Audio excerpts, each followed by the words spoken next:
Hey everyone, thank you for joining us right here at the Paradigm One office. Here we are, and Pastor Rob Caudill is with me, and something very special is coming up. And the reason we're bringing this to you is because God works things through and completes them. Yep.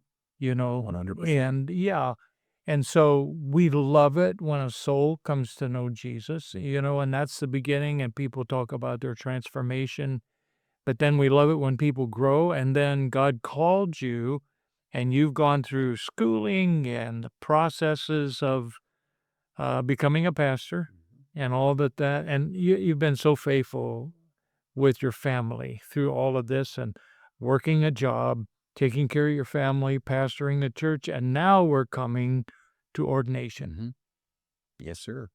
You think ordination's important? I do.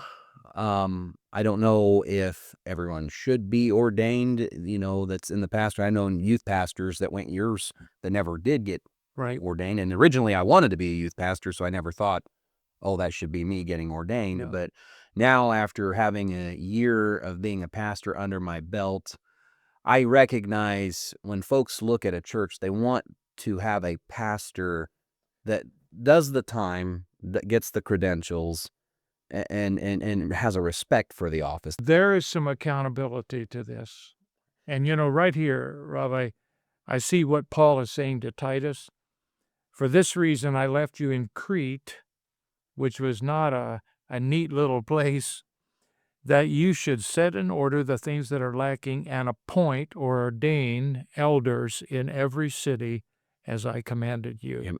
There's some accountability to this. Right. And when you go through with this, then these folks that are bishops or elders or pastors, they've had to go through some things so that you can check their authenticity. Right. Yeah. Right. It's almost like when a nurse does her clinicals, Yeah. or you've got a business management major going through, they're doing their capstone. This is really a capstone before you get released. And obviously, you've seen me, I've been in the field, so to speak, but now there's this respect and acknowledgement from your peers. Yes, we have seen you in action.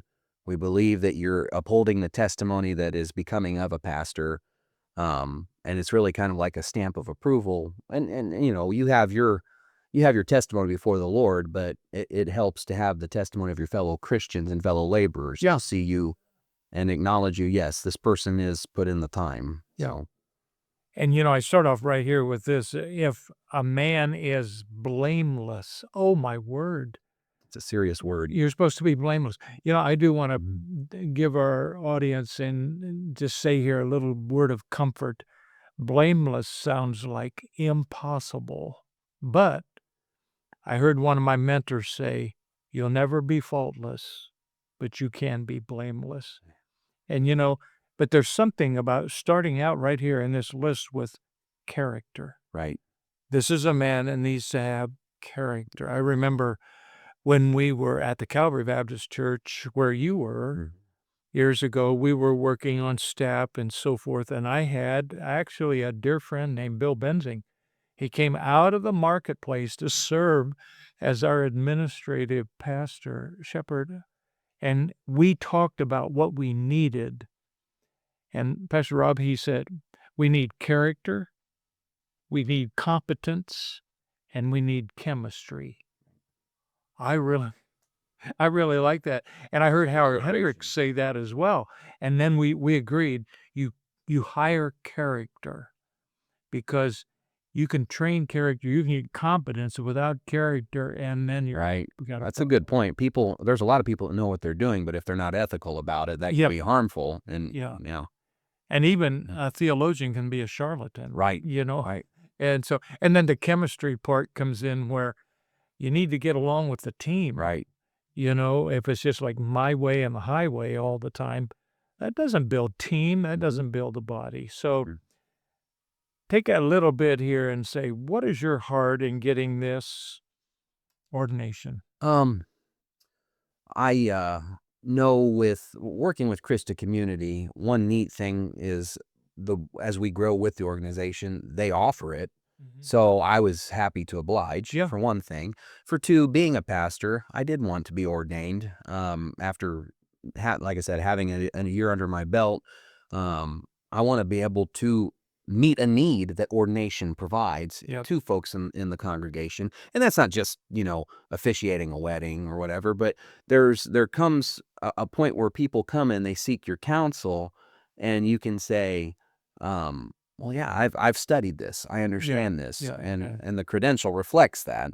I'm not saying it's for the credential alone, but it helps people see, okay, he did do it, and people that have overseen him approve of it.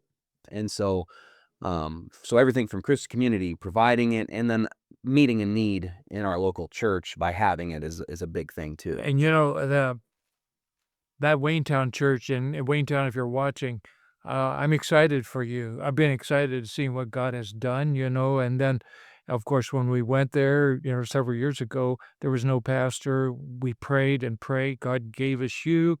And then, of course, there's celebrations. And now, oh my word, your shorts that go out on on YouTube to Waynetown and all around, they're just terrific. And so God is giving great excitement there at Waynetown Baptist Church, and we rejoice with them. I do see a caution here in 1 Timothy 5:22. Do not lay hands on anyone hastily.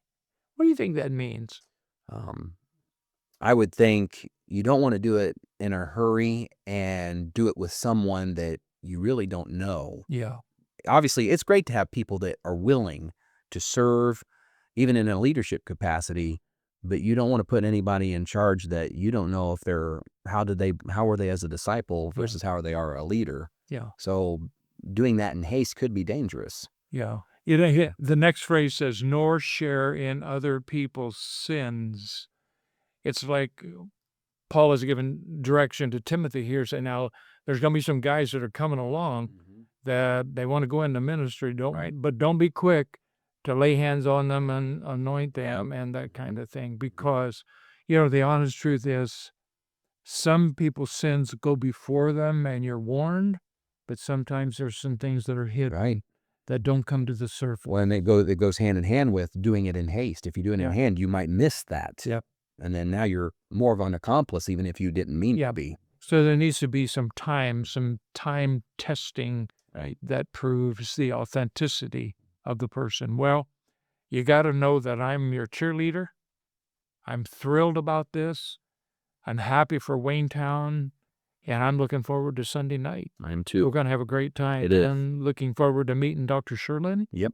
And Christian community, and I'm looking forward to seeing how we can partner and be together and work together a little bit. And will Pastor Dan be there? Yep. Oh, yeah. I believe he'll actually have a part in it because Calvary Baptist is technically a representative of Christi community at the ordination service. Okay. So, yeah. I love Pastor Dan. He was your mentor and pastor. Yeah. And so we're going to get to be with him. This is all good, you guys. And thank you for praying for us. Thank you for supporting us. Thank you for following us. And the Lord just keeps opening up doors for us to minister and help churches. We're going to tell you more about those in the podcast coming up. Amen. God bless.